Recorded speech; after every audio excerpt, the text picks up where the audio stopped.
नमस्कार, news night में आप सभी का स्वागत है। मैं हूं आपके साथ आरेंद्र। प्रधानमंत्री नरेंद्र मोदी दादर नागर हवेली दमन एवं दीव के साथ गुजरात के दौरे पर रहे, जहां उन्होंने कई कार्यक्रमों में शिरकत की तो लोगों से संवाद भी किया।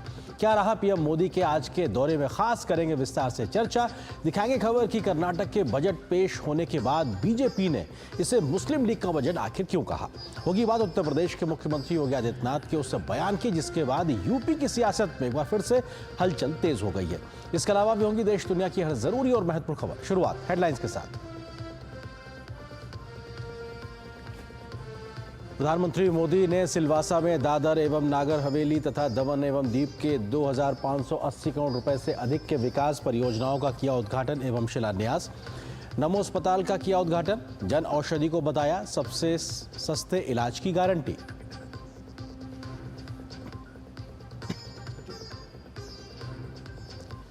प्रधानमंत्री ने सूरत में खाद्य सुरक्षा संतृप्ति अभियान का किया शुभारंभ। कहा, तुष्टीकरण की भावना को छोड़कर संतुष्टीकरण को बढ़ाया आगे।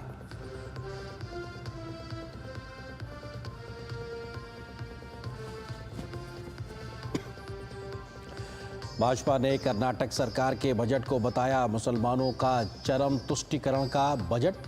कांग्रेस के नए आदर्श औरंगजेब से बताया प्रेरित।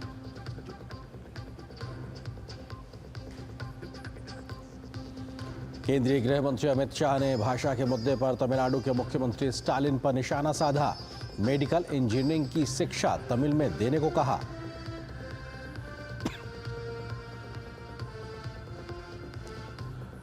मुंबई हमले के आरोपी तहव्वुर राणा के भारत प्रत्यर्पण का रास्ता साफ। अमेरिका के सुप्रीम कोर्ट ने प्रत्यर्पण पर रोक लगाने संबंधी याचिका खारिज की।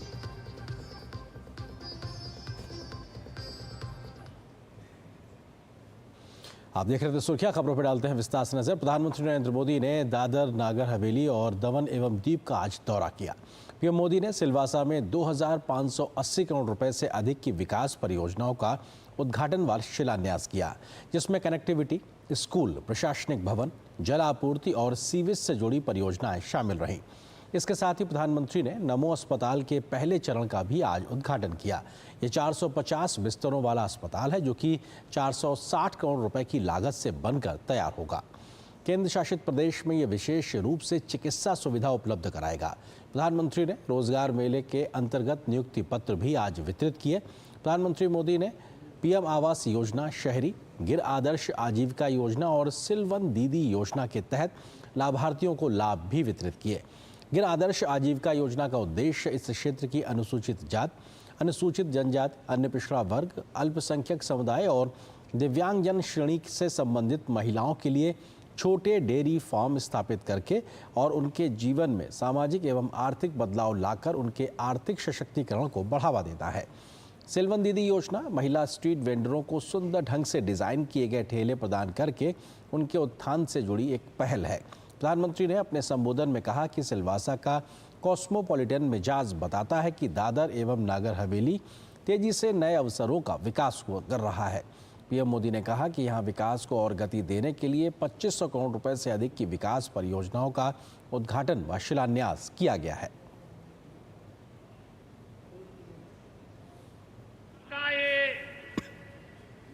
कॉस्मोपॉलिटन मिजाज ये बताता है कि दादरा नगर हवेली में कितनी तेजी से नए अवसरों का विकास हुआ। साथियों, इसी विकास अभियान के तहत आज यहां 2500 करोड़ रुपए से ज्यादा की अनेक परियोजनाओं का शिलान्यास और लोकार्पण किया गया है। Infrastructure, connectivity, health care, education और टूरिज्म, यानी एक प्रकार से हर क्षेत्र से जुड़े ढेर सारे प्रोजेक्ट इस क्षेत्र के विकास को और गति देंगे। यहां नए अवसर पैदा होंगे। प्रधानमंत्री ने कहा कि सिलवासा में समग्र विकास का ऐसा विकास मॉडल बनाया जा रहा है जो इसे दुनिया के अग्रणी शहरों में से एक बनाएगा। इसके साथ ही प्रधानमंत्री ने कहा कि सिलवासा को उनके विकसित और समावेशी मॉडल के लिए जाना जाएगा।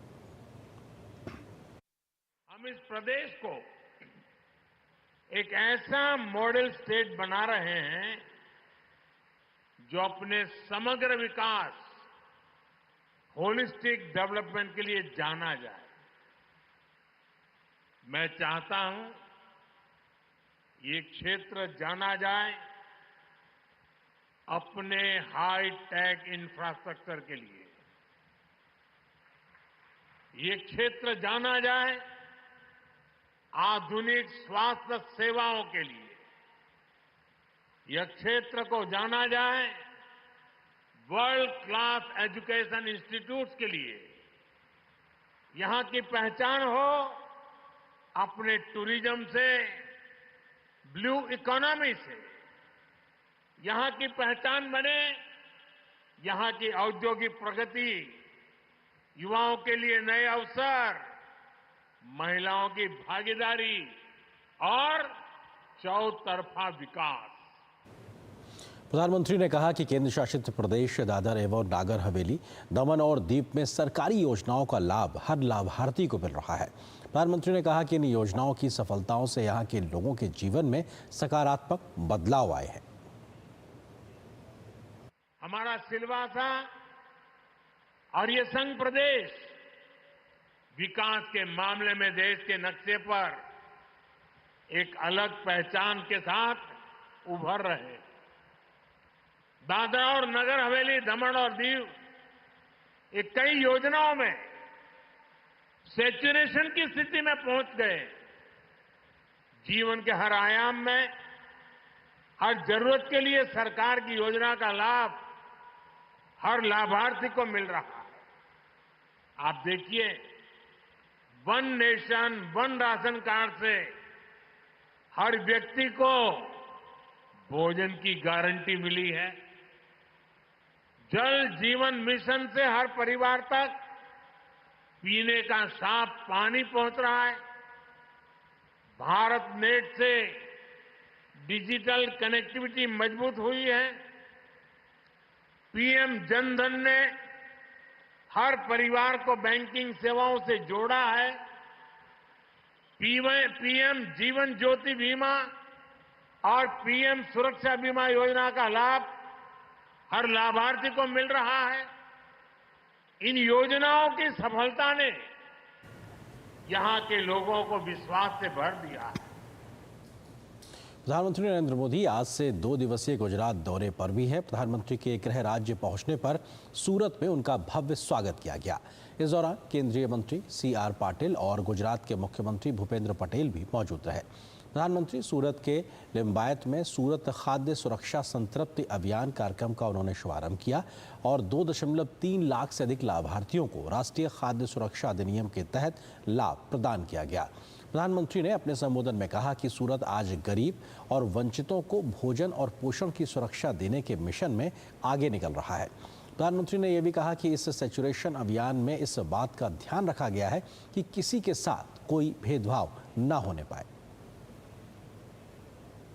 यहां सूरत में जो खाद्य सुरक्षा सैचुरेशन अभियान चलाया गया है, ये देश के दूसरे जिलों के लिए भी प्रेरणा बनेगा। ये सैचुरेशन अभियान सुनिश्चित करता है न कोई भेदभाव, न कोई छूटे, न कोई रूठे और न कोई किसी को ठगे। ये तुष्टीकरण की भावना को छोड़ करके, उन कुरीति को छोड़ करके संतुष्टिकरण की पवित्र भावना को आगे बढ़ाता है। जब सरकार ही लाभार्थी के दरवाजे जा रही है तो फिर कोई छूटेगा कैसे? प्रधानमंत्री नरेंद्र मोदी ने कहा कि विकसित भारत की यात्रा में पौष्टिक भोजन की बड़ी भूमिका है। पीएम मोदी ने कहा कि हमारी सरकार का लक्ष्य देश के हर परिवार को पर्याप्त पोषण देने का है ताकि कुपोषण और एनीमिया जैसी बड़ी समस्याओं से देश को मुक्ति दिलाई जा सके। विकसित भारत की यात्रा में पौष्टिक भोजन की बड़ी भूमिका है। हमारा लक्ष्य देश के हर परिवार को पर्याप्त पोषण देने का है ताकि कुपोषण और अनीमिया जैसी बड़ी समस्याओं से देश मुक्त हो सके। पीएम पोषण स्कीम के तहत करीब 12 करोड़ स्कूली बच्चों को पोषक आहार दिया जा रहा है। सक्षम आंगनवाड़ी कार्यक्रम के तहत छोटे बच्चों, माताओं, गर्भवती महिलाओं के पोषण की चिंता की जा रही है। पीएम मातृ वंदना योजना के तहत भी गर्भवती महिलाओं को पोषक आहार के लिए हजारों रुपये दिए जा रहे हैं। प्रधानमंत्री मोदी ने कहा कि 10 साल पहले देश में 5 करोड़ फर्जी राशन कार्ड थे जिन्हें हमारी सरकार ने हटाया है। पीएम मोदी ने यह भी कहा कि हमने इस राशन कार्ड को आधार से लिंक करके इस पूरे भ्रष्टाचार पर लगाम लगाई है।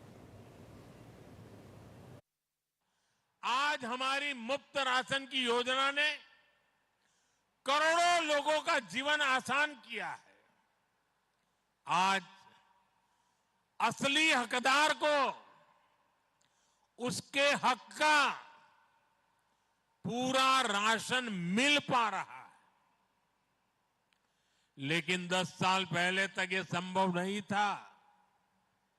आप कल्पना कर सकते हैं, हमारे देश में 5 करोड़ से ज्यादा फर्जी राशन कार्ड धारक थे। हमने इन 5 करोड़ फर्जी नामों को सिस्टम से हटाया। हमने राशन से जुड़ी पूरी व्यवस्था को आधार कार्ड से लिंक किया। तो प्रधानमंत्री के दौरे में क्या रहा आज खास, इसी पे हम करेंगे चर्चा और इससे जुड़ा है आज का हमारा विशेष वंचित को वरीयता, पीएम का विकास मंत्र, क्योंकि ये अपने आप में पीएम मोदी का विकास को आगे बढ़ाने का मंत्र है कि वंचित को वरीयता मिले। और इस विषय पे बात करने के लिए हमारे साथ में खास मेहमान भी है, हमारे सहयोगी संवाददाता भी हमारे साथ में वरिष्ठ पत्रकार अनंत विजय जी जुड़ गए। इसके अलावा हमारी सहयोगी मेघना हमारे साथ में मौजूद है इस वक्त सिलवासा से। आप दोनों का स्वागत है। मेघना, शुरुआत आपसे। प्रधानमंत्री का सिलवासा का दौरा, हमने तमाम चीज़ों का जिक्र किया, किस प्रकार से विकास योजनाएं का एक तरीके से नई शुरुआत हुई है। आप वहां मौजूद थी, लोगों का क्या फीडबैक था, जरा उसके बारे में पहले बताइए। बिल्कुल, अगर हम देखें तो सबसे महत्वपूर्ण यहाँ पर जो आज का जो प्रधानमंत्री नरेंद्र मोदी का दौरा रहा उसमें रहा कि नमो हॉस्पिटल का जो उद्घाटन हुआ। सबसे महत्वपूर्ण बात है क्योंकि यहाँ पर कई जो मेडिकल स्टूडेंट्स हैं वो ऑलरेडी नमो मेडिकल इंस्टीट्यूट में पढ़ रहे हैं और उनके लिए नमो हॉस्पिटल का उद्घाटन होना बहुत महत्वपूर्ण इसलिए भी है क्योंकि इंटर्नशिप के लिए ज्यादातर उनको बाहर जाना पड़ता था या दूसरे अस्पतालों में जाना पड़ता था। लेकिन अब ये जो state of the art infrastructure के साथ हाईटेक, बहुत ही हाईटेक इस हॉस्पिटल को बनाया गया है जिससे कि इंटर्नशिप में और हैंड ट्रेनिंग में, प्रैक्टिकल ट्रेनिंग में डॉक्टर्स को बहुत, जो मेडिकल स्टूडेंट्स हैं उनको डॉक्टर्स बनने में बहुत ज्यादा मदद मिलेगी।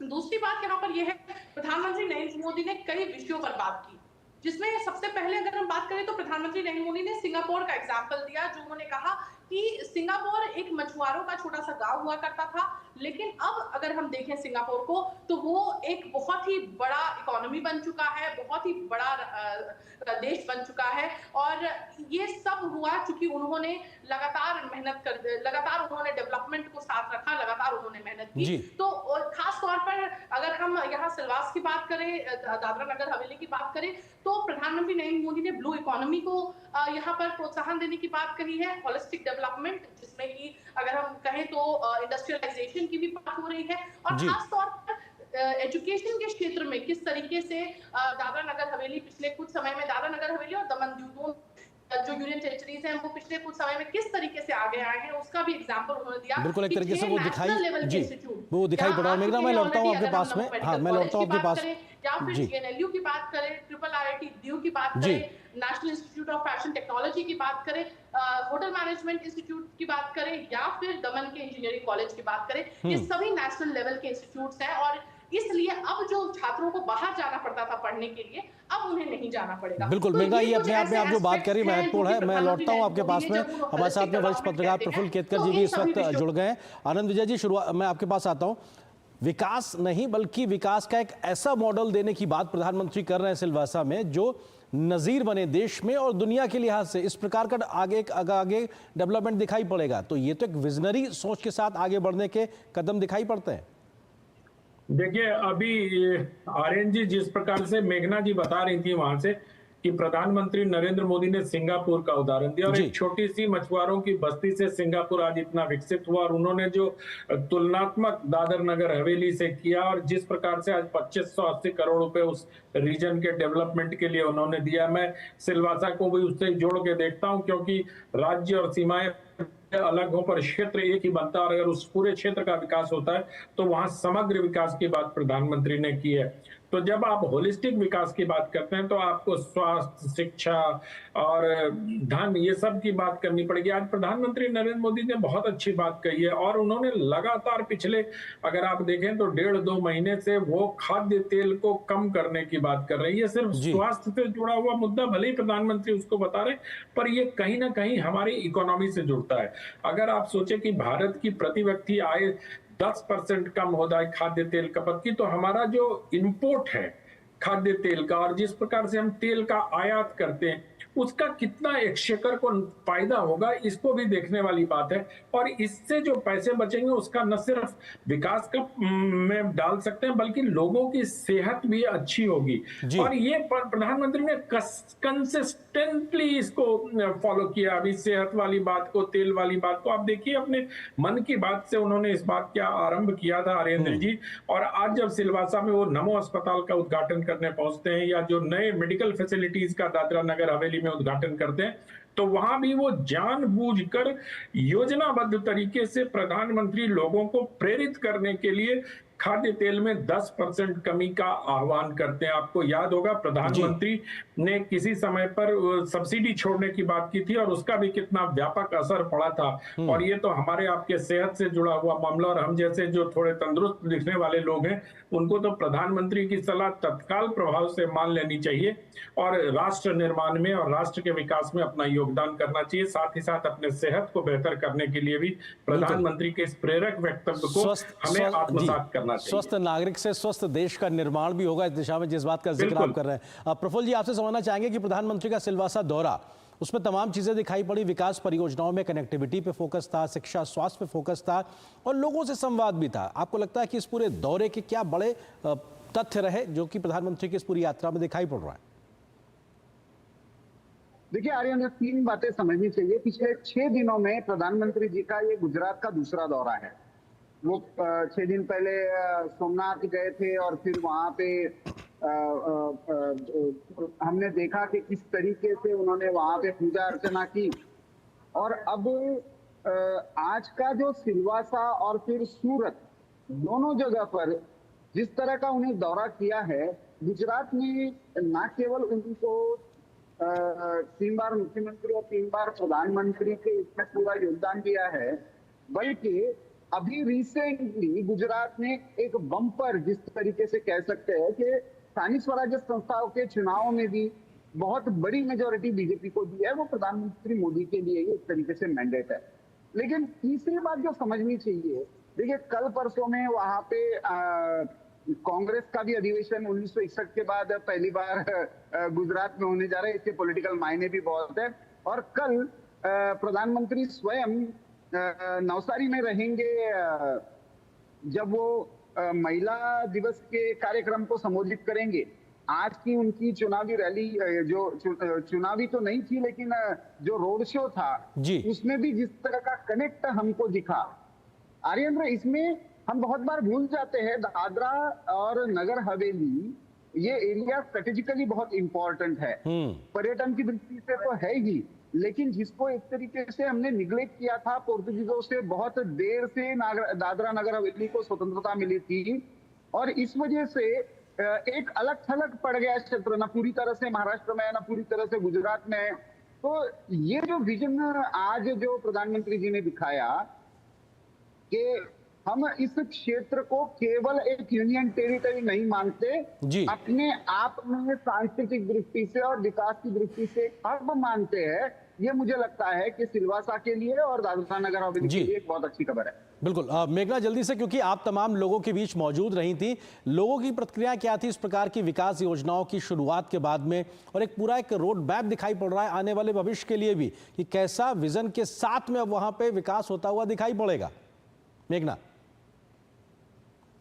बिल्कुल आर्येंद्र, देखिए यहाँ पर कुछ अहम पहलू हैं जो दादरा नगर हवेली दमन दीव के बारे में हमें समझना पड़ेगा।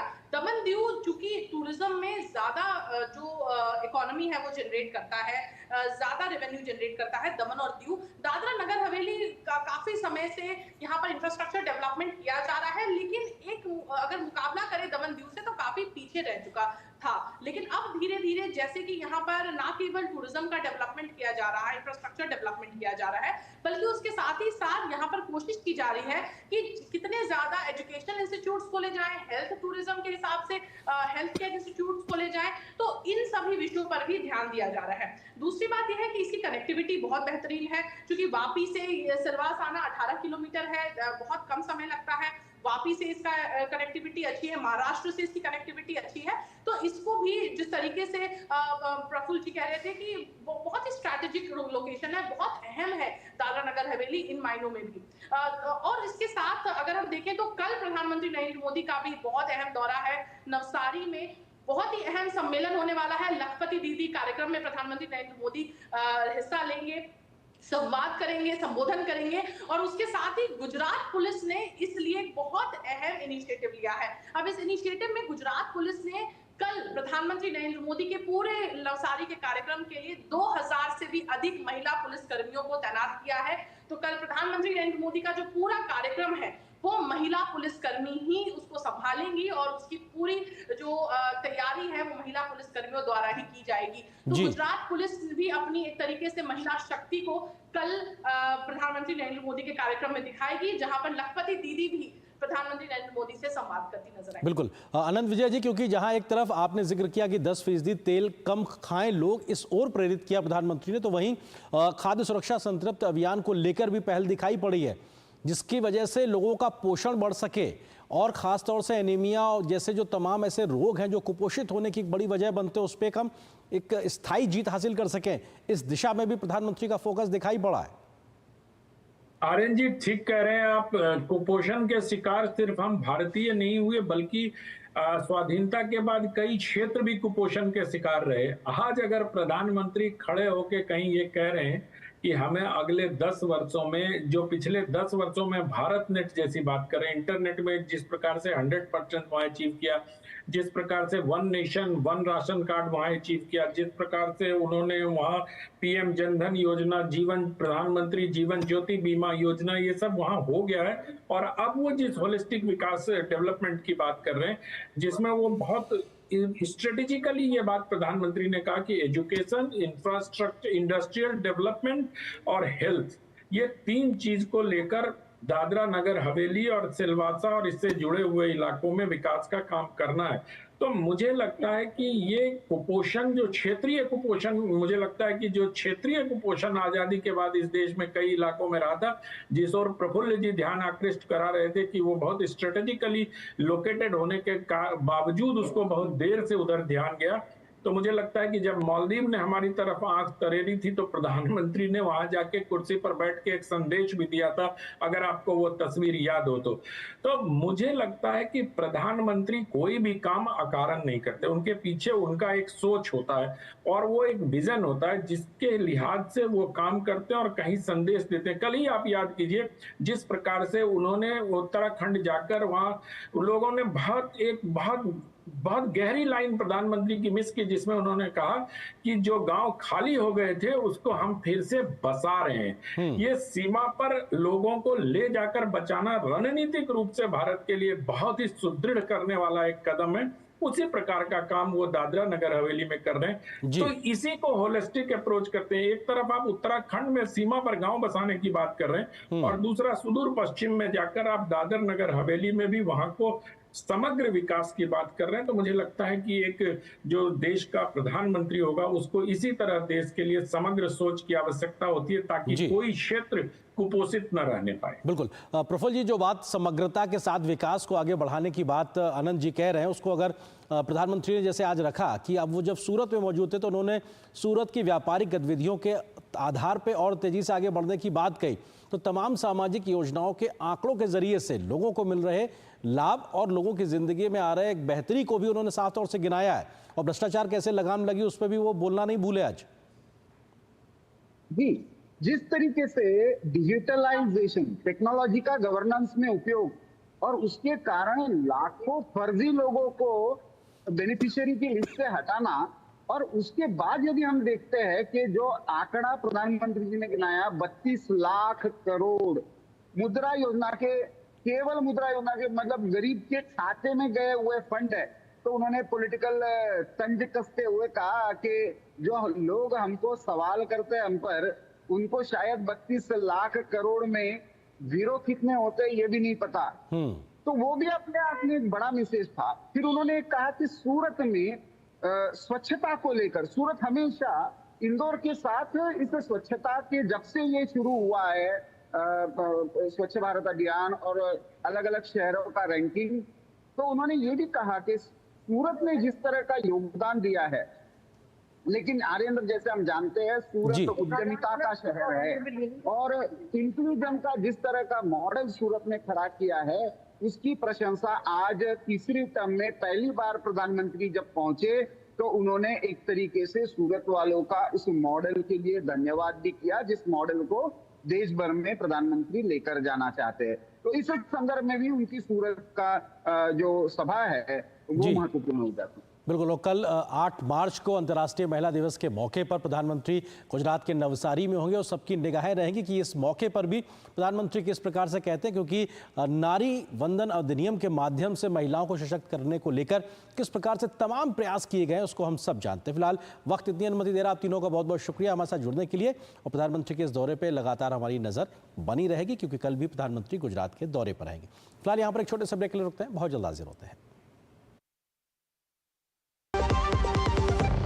आपके घर के खाने में रेस्टोरेंट जैसा स्वाद ले आए MDH का शाही पनीर मसाला। पनीर को क्या मस्त बना डाला।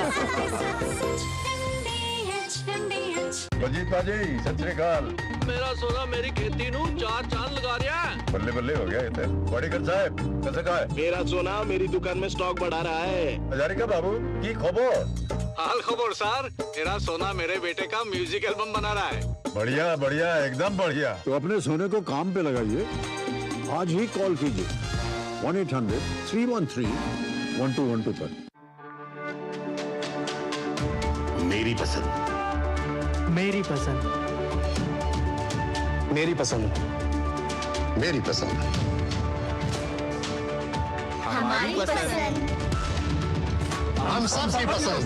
मजबूत देश का मजबूत सरिया हो गया स्टील।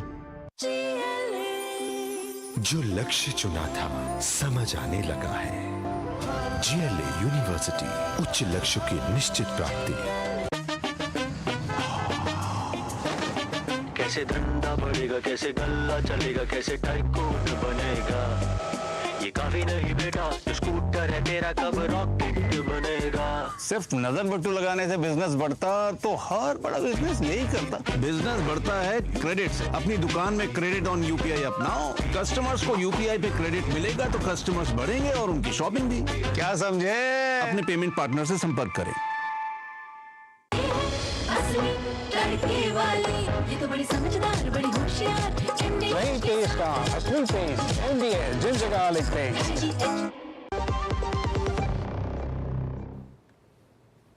8 मार्च को अंतर्राष्ट्रीय महिला दिवस के मौके पर प्रधानमंत्री नरेंद्र मोदी के सभी सोशल मीडिया अकाउंट्स महिलाएं संभालेंगी। पीएम मोदी ने एक्स पर एक पोस्ट में लिखा था कि मैं नमो ऐप ओपन फोरम पर बहुत सी प्रेरणादायक जीवन यात्राएं साझा होते देख रहा हूं, जिनमें से कुछ महिलाओं को 8 मार्च को महिला दिवस पर मेरे डिजिटल इंटरनेट मीडिया अकाउंट्स को संभालने के लिए चुना जाएगा। मैं ऐसी और भी जीवन यात्राएं साझा करने का महिलाओं से अनुरोध करता हूं। पीएम मोदी ने मन की बात कार्यक्रम के 119वें संस्करण में कहा था कि ये सफल महिलाएं उनके सोशल मीडिया अकाउंट्स पर अपने काम और अनुभव के बारे में बात करेंगी। उन्होंने विभिन्न क्षेत्रों में महिलाओं की बढ़ती भागीदारी की सराहना करते हुए कहा था कि आइए हम महिलाओं की अदम्य भावना का जश्न मनाएं और उनका सम्मान करें। इससे पहले प्रधानमंत्री ने 8 मार्च 2020 को इसी तरह के एक कदम के तहत अपने सोशल मीडिया अकाउंट्स अलग अलग क्षेत्रों की 7 अग्रणी महिलाओं को सौंपे थे। एक्स, यूट्यूब और इंस्टाग्राम सहित अन्य प्लेटफॉर्म पर करोड़ों फॉलोअर्स के साथ मोदी इंटरनेट मीडिया पर सबसे ज़्यादा फॉलो किए जाने वाले वैश्विक नेताओं में से एक है।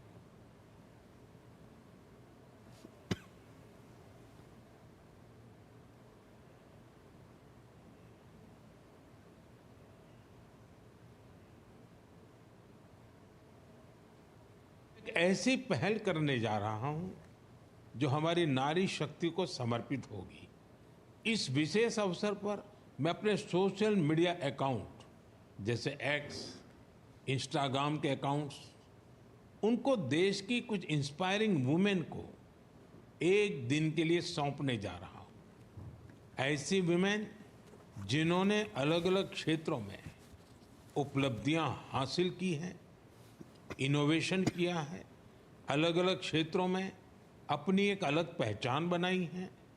8 मार्च को वो अपने कार्य और अनुभवों को देशवासियों के साथ साझा करेंगी।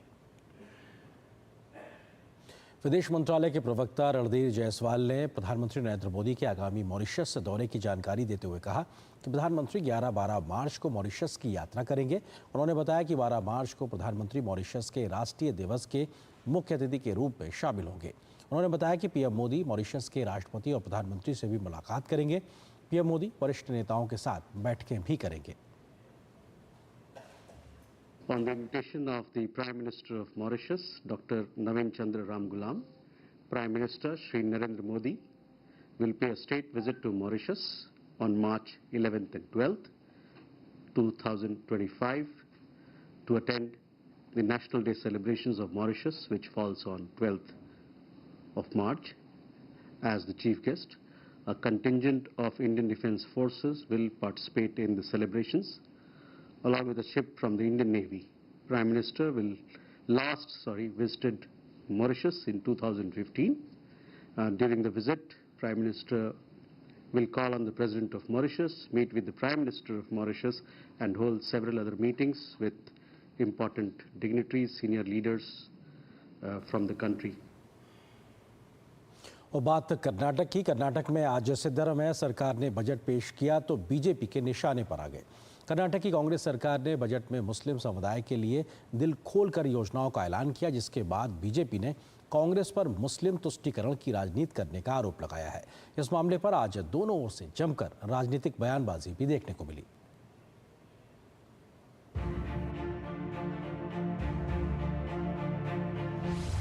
भाजपा ने कर्नाटक सरकार के बजट को बताया लोगों को गुमराह करने वाला।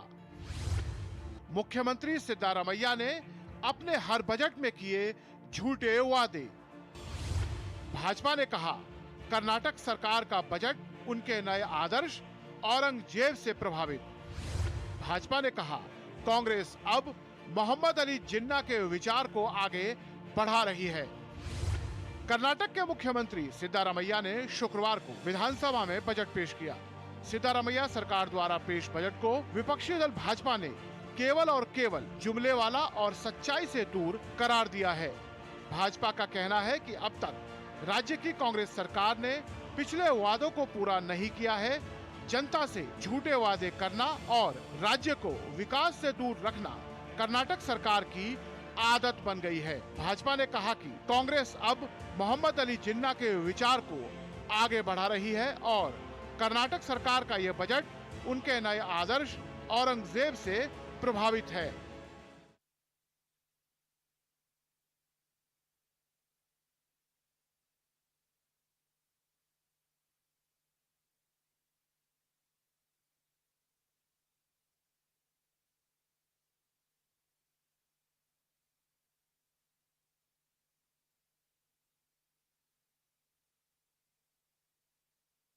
कर्नाटक विधान परिषद में विपक्ष के नेता चलवाड़ी नारायण स्वामी ने कहा कि सरकार ने पूर्व बजट में जो वादे किए थे वे अब तक पूरे नहीं किए गए हैं। वे गारंटी के अलावा किसी और योजना के बारे में बात नहीं करते हैं। कर्नाटक में जीरो डेवलपमेंट है। प्रोटेस्ट तो इसके लिए है कि ये बजट अभी का भी पेश किया, वो बजट का 43% अभी तक काम नहीं हुआ। वही भाजपा विधायक प्रभु चौहान ने भी बजट को गुमराह करने वाला करार दिया। उन्होंने कहा कि इस बजट में कुछ नहीं है, ये पूरी तरह खाली है। ये बजट में कोई ताकत नहीं है, जान नहीं है। सिद्धरामैया सरकार हमारे 7 करोड़ जनता को दिशाभूल कर रहा है। ये जन विरोधी बजट है, ये किसान विरोधी बजट है, ये बड़ों विरोधी बजट है। कर्नाटक सरकार ने बजट में मुस्लिम वर्ग के लोगों को शादी पर 50,000 रुपए की आर्थिक मदद देने, 50 लाख रुपए मुस्लिमों के सांस्कृतिक कार्यक्रमों के आयोजन के लिए, 50 लाख रुपए मुस्लिमों के सांस्कृतिक कार्यक्रम के आयोजन के लिए और मुस्लिम बहुल इलाके में ITI कॉलेजों की स्थापना सहित कई अन्य योजनाओं का ऐलान किया। भाजपा ने इस बजट का हवाला देते हुए कहा कि कांग्रेस की नीतियां संविधान के मूल ढांचे और सामाजिक न्याय के सिद्धांतों के खिलाफ है। Bureau report, DD news. तो कर्नाटक में कांग्रेस की सिद्धरामैया सरकार ने जब बजट पेश किया तो बीजेपी ने गंभीर सवाल खड़े किए कि आप तुष्टीकरण की राजनीति करके बजट का इस्तेमाल करके समुदाय विशेष के लिए काम कर रहे हैं और मुस्लिमों को एक तरीके से लालच दे रहे हैं उन योजनाओं के माध्यम से। क्या कुछ आरोप लगाए गए हैं और क्या कुछ तथ्य हैं इस पूरे बजट के माध्यम से, उसका जिक्र करते हैं। कर्नाटक सरकार का बजट की अगर बात की जाए तो अल्पसंख्यक विकास कार्यक्रम के लिए 1,000 करोड़ रुपए का प्रावधान किया गया है। ये बजट के प्रावधान का हम जिक्र कर रहे हैं जो कि सिद्धरामैया सरकार ने किया है बजट में ही, इस बार के बजट में। इसी प्रकार से सरकारी ठेकों में मुस्लिम समुदाय के लोगों को 4% आरक्षण देने की बात कर दी गई है। जो सरकारी ठेके होंगे उसमें भी 4% मुस्लिम समुदाय के लोगों को आरक्षण देने का बात बजट में की है सिद्धरामैया सरकार ने। मुस्लिम विवाह, जो सामान्य तौर पे जो विवाह होते हैं उनमें 50,000 रुपए की आर्थिक सहायता का घोषणा की गई है इस बार के बजट में कांग्रेस की सरकार कर्नाटक के माध्यम से। और वक्फ संपत्तियों के साथ साथ कब्रिस्तानों के उनके देखरेख के लिए, उनके पुनर्निर्माण के लिए, उन संपत्तियों के लिए 150 करोड़ रुपए के प्रावधान का जिक्र किया गया है, जो कि रुपए का उसका प्रावधान किया गया है। तो ये सीधे तौर पे वो तमाम चीजें जो सीधे वर्ग विशेष पे मुस्लिम समुदाय को एक तरीके से लाभान्वित करेंगी।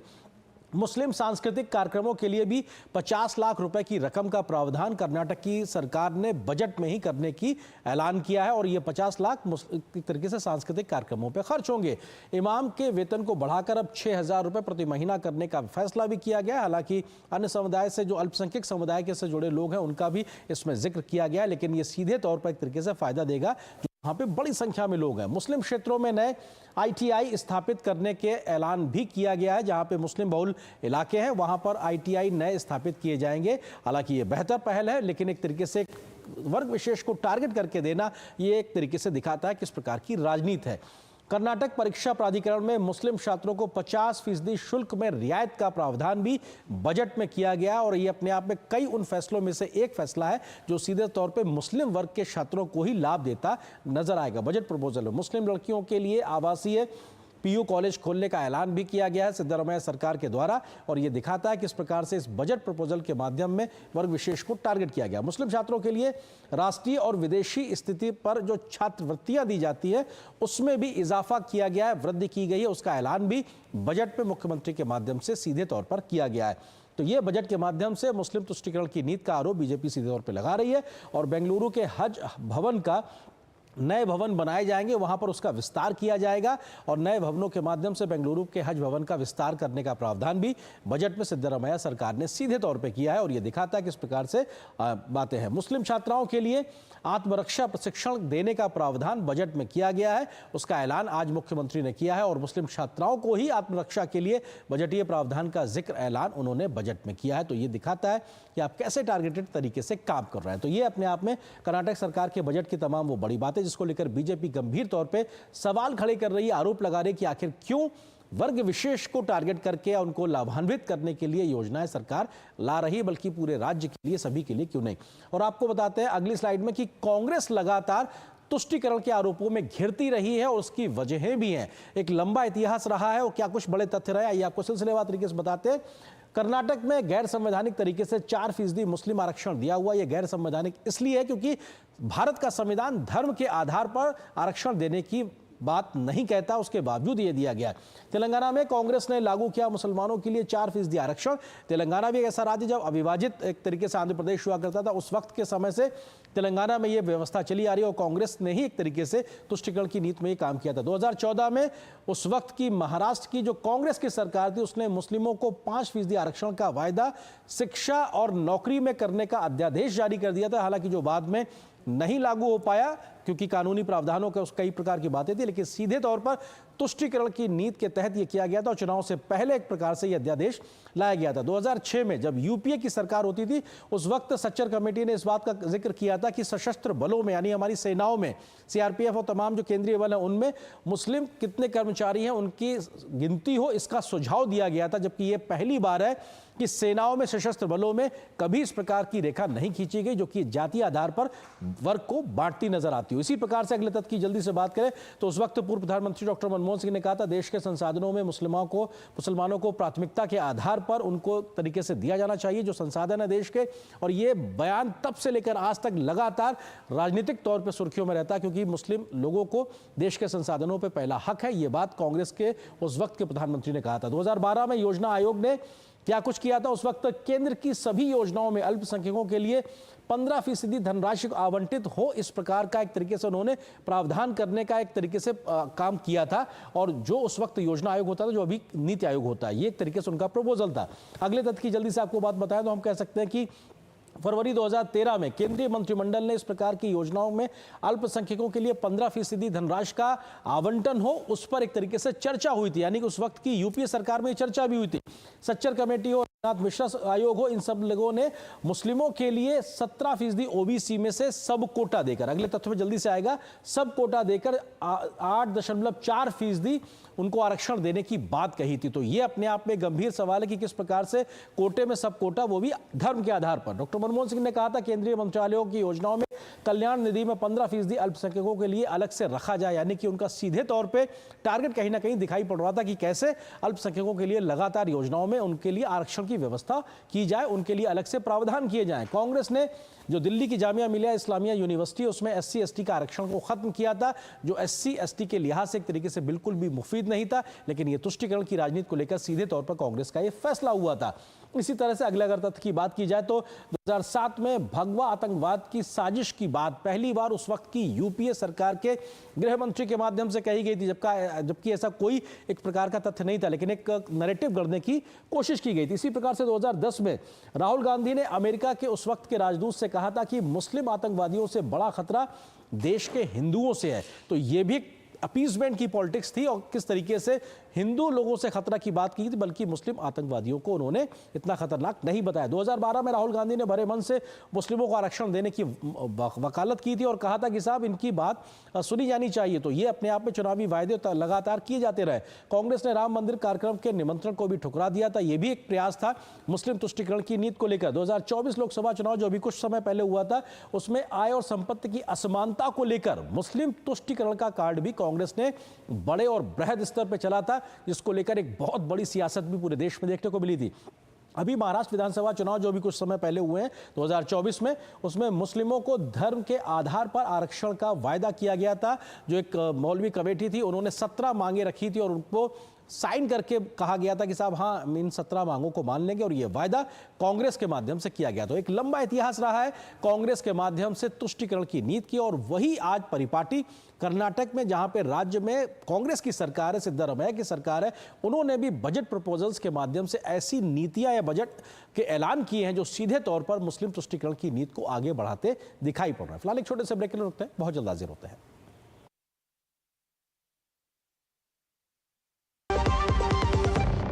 जन जन का रखे ध्यान, टीबी मुक्त भारत अभियान। इस अभियान का आह्वान यदि है आपको टीबी के लक्षण, तो जल्द जांच से ही होगा सबसे तेज समाधान। टीबी होने पर जल्द जांच से उपचार में आती है तेजी और गंभीर बीमारी का खतरा होता है कम। सुरक्षित होता है आपका परिवार और अन्य करीबी जन। कुछ समूहों में टीबी का खतरा अधिक होता है, जैसे वे लोग जिन्हें पिछले 5 वर्ष में टीबी हुआ हो, 60 वर्ष या उससे अधिक आयु, धूम्रपान और शराब का सेवन करने वाले, कुपोषित, टीबी निकट संपर्क हुआ हो, मधुमेह रोगी, HIV से पीड़ित लोग। तो टीबी के लक्षण होने पर अपने नजदीकी सरकारी या निजी अस्पताल या आयुष्मान आरोग्य मंदिर में निशुल्क जांच और उपचार पाएं। आइए हम सब साथ मिलकर देश को टीबी मुक्त बनाएं। टीबी फ्री इंडिया बनाने में सक्रिय भूमिका निभाएं। डाउनलोड करें टीबी आरोग्य साथी ऐप। स्वास्थ्य एवं परिवार कल्याण मंत्रालय द्वारा जनहित में जारी।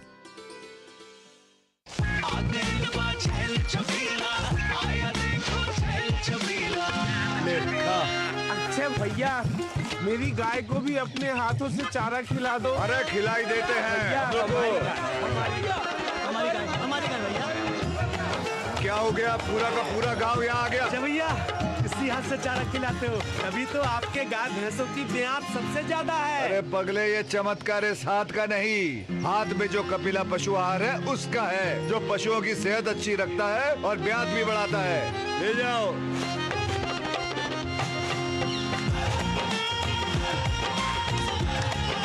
कपिला, देश का नंबर 1 पशु आहार। जब धरती चीर कर निकलता है लोहे का पत्थर और मिलता है मोंगिया के जोश से, फिर तपता है, पिघलता है और बनता है फौलाद। अब होता है सरिया सारी खूबियों के साथ। मोंगिया स्टील, मजबूत देश का मजबूत सरिया। गोल्डी मसाले के 100 ग्राम के स्पेशल पैक्स में फ्रेशनेस लॉक है।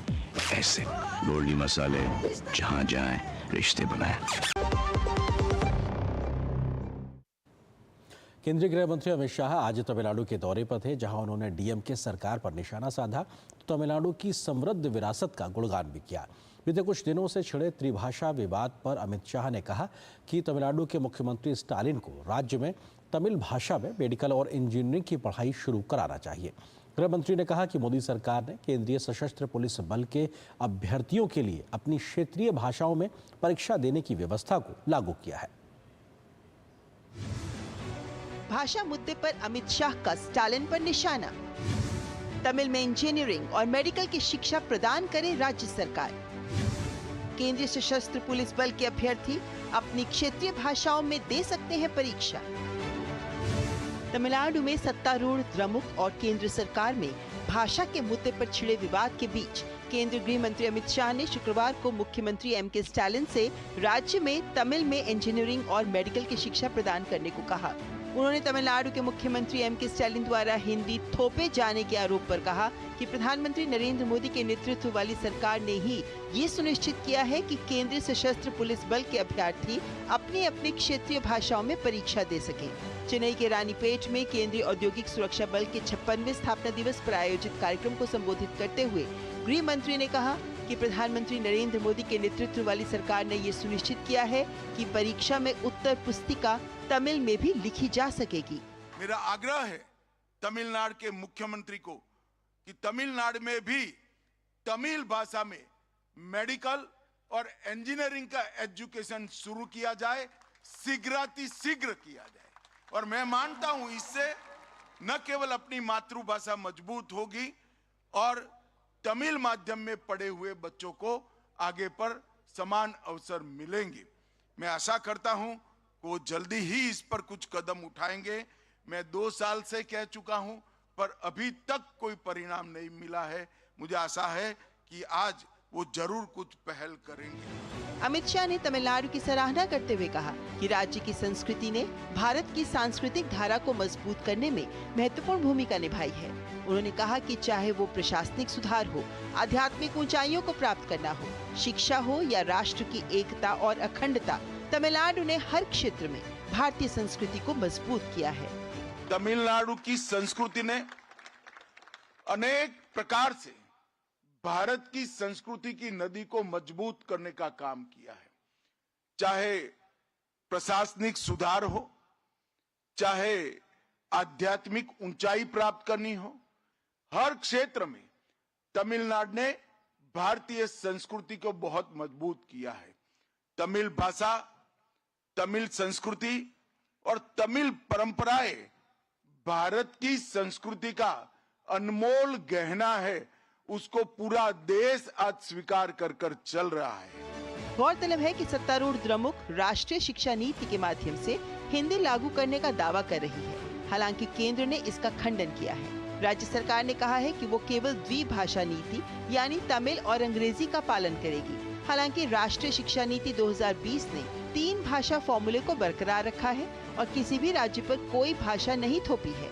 इसमें निर्दिष्ट किया गया है कि सीखी जाने वाली भाषाएं राज्यों, क्षेत्रों और छात्रों की पसंद होंगी, बशर्ते कि 3 भाषाओं में से कम 2 भारत की मूल भाषा हो। Bureau report, DD news. और यहाँ पर एक और छोटे से ब्रेक के लिए रुकते हैं। सस्ते वाले दाल मसाले स्वाद हुआ बेकार। MDH की हल्दी मिर्ची धनिया करे कमाल। ये रंग दे, ये खुशबू दे, ये तीखा, ये कम पड़े। क्या निराला MDH मसाला।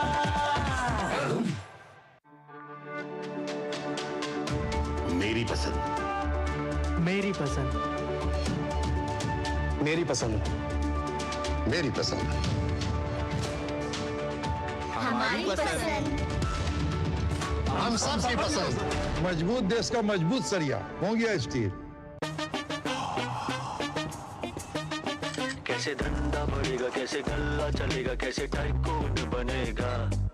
ये काफी नहीं बेटा, स्कूटर है तेरा कब रॉकेट बनेगा। सिर्फ नींबू मिर्ची लगाने से बिजनेस बढ़ता तो हर बड़ा बिजनेस यही करता। बिजनेस बढ़ता है क्रेडिट से। अपनी दुकान में क्रेडिट ऑन यूपीआई अपनाओ। कस्टमर्स को यूपीआई पे क्रेडिट मिलेगा तो कस्टमर्स बढ़ेंगे और उनकी शॉपिंग भी। क्या समझे? अपने पेमेंट पार्टनर से संपर्क करें। जो लक्ष्य चुना था समझ आने लगा है। GLA यूनिवर्सिटी, उच्च लक्ष्य की निश्चित प्राप्ति। बिजली का बिल, किराना, स्कूल फीस सब हो गया। बन गया बजट? हाँ, 5000 बच गए। तो नई साड़ी ले ले ना, पिछले महीने तो ली थी। एक और नहीं, पहले बजट बनाओ, फिर छोटी छोटी बचत को बैंक में सेव करो और पैसों को बढ़ते देखो। बढ़ी गई। जाओ भाई। RBI कहता है वित्तीय समझदारी समृद्ध नारी। जिन्होंने यूज किया है वो जानते हैं असली हींग का स्वाद। MDH सुपर हींग, शुद्धता का असली तड़का। MDH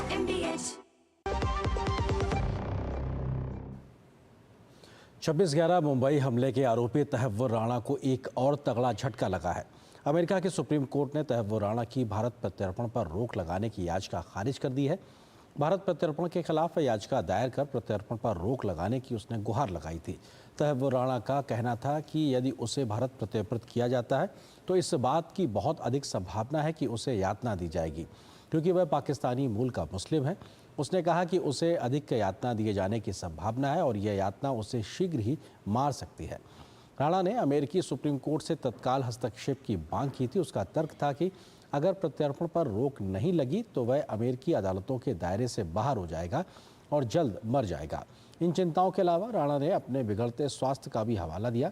मुंबई हमले का आरोपी तहव्वुर राणा प्रत्यर्पण से बचने के लिए हर तरह के पैतरे अपना रहा है, लेकिन अमेरिकी अदालत ने उसके भारत प्रत्यर्पण को रोकने की आखिरी दलील को खारिज कर दिया है। तहव्वुर राणा ने भारत प्रत्यर्पण पर रोक लगाने के अनुरोध वाली याचिका अमेरिकी सुप्रीम कोर्ट द्वारा खारिज किए जाने के बाद मुख्य न्यायाधीश जॉन रॉबर्ट्स के समक्ष एक नई अर्जी दाखिल की है। इससे पहले फरवरी में अमेरिकी राष्ट्रपति डोनाल्ड ट्रंप ने तहव्वुर राणा को भारत प्रत्यर्पित करने की घोषणा की और कहा कि उसे न्याय का सामना करना पड़ेगा। उन्होंने अपनी द्विपक्षीय बैठक के बाद प्रधानमंत्री नरेंद्र मोदी के साथ एक संयुक्त प्रेस कॉन्फ्रेंस के दौरान ये घोषणा की थी।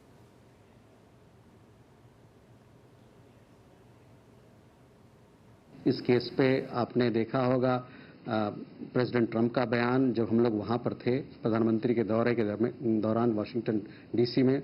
उसके अलावा जॉइंट स्टेटमेंट में उस पर चर्चा हुई कि तहव्वुर राणा जल्द से जल्द वापस आएंगे। हम अमेरिकी सरकार के साथ काम कर रहे हैं, जो उनकी फॉर्मेलिटीज़ है, फॉर्मेलिटीज़ को ध्यान में रख के आगे काम कर रहे हैं ताकि उनको यहाँ पर लाया जाए, उनका प्रत्यर्पण वहां से हो, एक्सट्रेडिशन हो। और यहाँ पर एक और छोटे से ब्रेक के लिए रुकते हैं।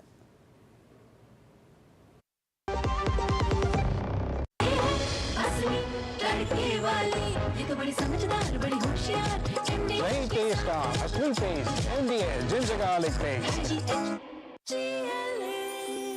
जो लक्ष्य चुना था समझ आने लगा है। GLA यूनिवर्सिटी, उच्च लक्ष्य की निश्चित प्राप्ति। किसानों की फसल कटाई के बाद उन्हें अपनी मेहनत का सही मूल्य मिले, यह हर किसान का अधिकार है। लेकिन अक्सर आर्थिक तंगी के कारण किसानों को अपनी फसल कम दामों पर बेचनी पड़ती है। भारत सरकार खाद्य और सार्वजनिक वितरण विभाग की क्रेडिट गारंटी योजना इस समस्या का समाधान लेकर आई है।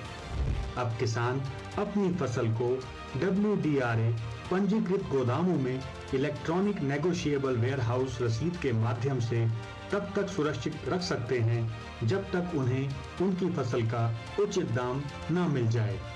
इस योजना के तहत किसानों को फसल कटाई के बाद बेहद कम ब्याज दर पर कर्ज उपलब्ध कराया जाता है, ताकि वह अपनी वित्तीय जरूरतें पूरी कर सकें और अपनी फसल को सही समय पर बेच सकें।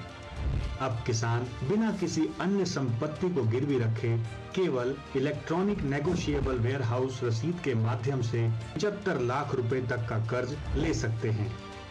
वहीं MSME, FPO और व्यापारियों के लिए यह सीमा 200 लाख रुपए तक है। क्रेडिट गारंटी योजना किसानों को सशक्त बनाकर आत्मनिर्भर बना रही है। गोल्डी मसाले के 100 ग्राम के स्पेशल पैक्स में फ्रेशनेस लॉक ऐसे गोल्डी मसाले जहां जाएं रिश्ते बनाएं। और न्यूज़ नाइट के अंत में आपको छोड़ जाते हैं कुछ और राष्ट्रीय महत्व की खबरों के साथ। फटाफट अंदाज में आप देखिए इन खबरों को। मुझे दीजिए अनुमति। नमस्कार। विदेश मंत्री एस जयशंकर की ब्रिटेन यात्रा के दौरान सुरक्षा में सेंध को लेकर विदेश मंत्रालय के प्रवक्ता ने कहा है कि हमने ब्रिटिश सरकार से उनकी सुरक्षा को लेकर गहरी चिंता जताई है। इसके पीछे अलगाववादियों और उग्रवादियों का हाथ है। वहीं बांग्लादेश पर रणधीर जायसवाल ने कहा कि बांग्लादेश की अंतरिम सरकार की जिम्मेदारी है कि वह हिंदुओं और अन्य अल्पसंख्यकों, साथ ही उनकी संपत्तियों और धार्मिक स्थलों की सुरक्षा सुनिश्चित करे। उन्होंने कहा है कि बांग्लादेश सरकार सभी हत्याओं, आगजनी और हिंसा की घटनाओं की निष्पक्ष जांच करे और दोषियों के खिलाफ कार्रवाई करे। विदेश मंत्री एस जयशंकर ने आयरलैंड की यात्रा के समापन पर डबलिन के सेंट स्टीफेंस ग्रीन पार्क में गुरुदेव रविन्द्रनाथ टैगोर को श्रद्धांजलि अर्पित की। महाराष्ट्र बजट सत्र में धर्मांतरण और लव जिहाद के मामलों पर लगाम लगाने के लिए भारतीय जनता पार्टी के नेताओं ने प्राइवेट मेंबर बिल पेश किया। इस बिल का उद्देश्य जबरन धर्मांतरण और शादी के बाद धर्मांतरण को रोकने के लिए ठोस कानूनी कदम उठाना है। हरियाणा के पंचकुला स्थित मोरनी के बालदवाला गांव के पास भारतीय वायुसेना का फाइटर प्लेन जगुआर क्रैश हो गया। इस हादसे में फाइटर प्लेन का पायलट सुरक्षित बाहर निकलने में कामयाब रहा। इस हादसे में किसी के भी हाथाहाथ होने की खबर नहीं है। चुनाव आयोग अगले 3 महीनों में डुप्लीकेट EPIC नंबरों की दशकों पुरानी समस्या का समाधान के लिए कई अहम कदम उठाएगा। जनता और राजनीतिक दलों की निरंतर भागीदारी के साथ DEO और ERO के तहत मतदाता सूची का अपडेशन किया जाएगा। ईडी ने करोड़ों रुपए के धोखाधड़ी में WTC ग्रुप ऑफ कंपनीज के प्रमोटर आशीष भल्ला को गिरफ्तार किया है। आशीष भल्ला को PMLA 2002 के तहत रियल एस्टेट धोखाधड़ी और WTC Faridabad infrastructure private limited सहित अन्य से जुड़े 1000 करोड़ रुपए से अधिक के धोखाधड़ी मामले में गिरफ्तार किया गया है। दिल्ली पुलिस ने कालीबाड़ी JJ कॉलोनी इलाके में रह रहे अवैध बांग्लादेशी प्रवासियों की पहचान के लिए सत्यापन अभियान चलाया। इस दौरान पुलिस ने यहां रह रहे लोगों के पहचान प्रमाण पत्र व अन्य दस्तावेज देखे, साथ ही उनसे उनके मूल निवास स्थान और वह कहां के रहने वाले हैं जैसे सवाल भी पूछे। छत्तीसगढ़ के दंतेवाड़ा जिले में नक्सल उन्मूलन अभियान को लेकर एक बड़ी सफलता मिली है। पुलिस के सामने 40 लाख के इनामी 11 नक्सलियों ने आत्मसमर्पण किया है।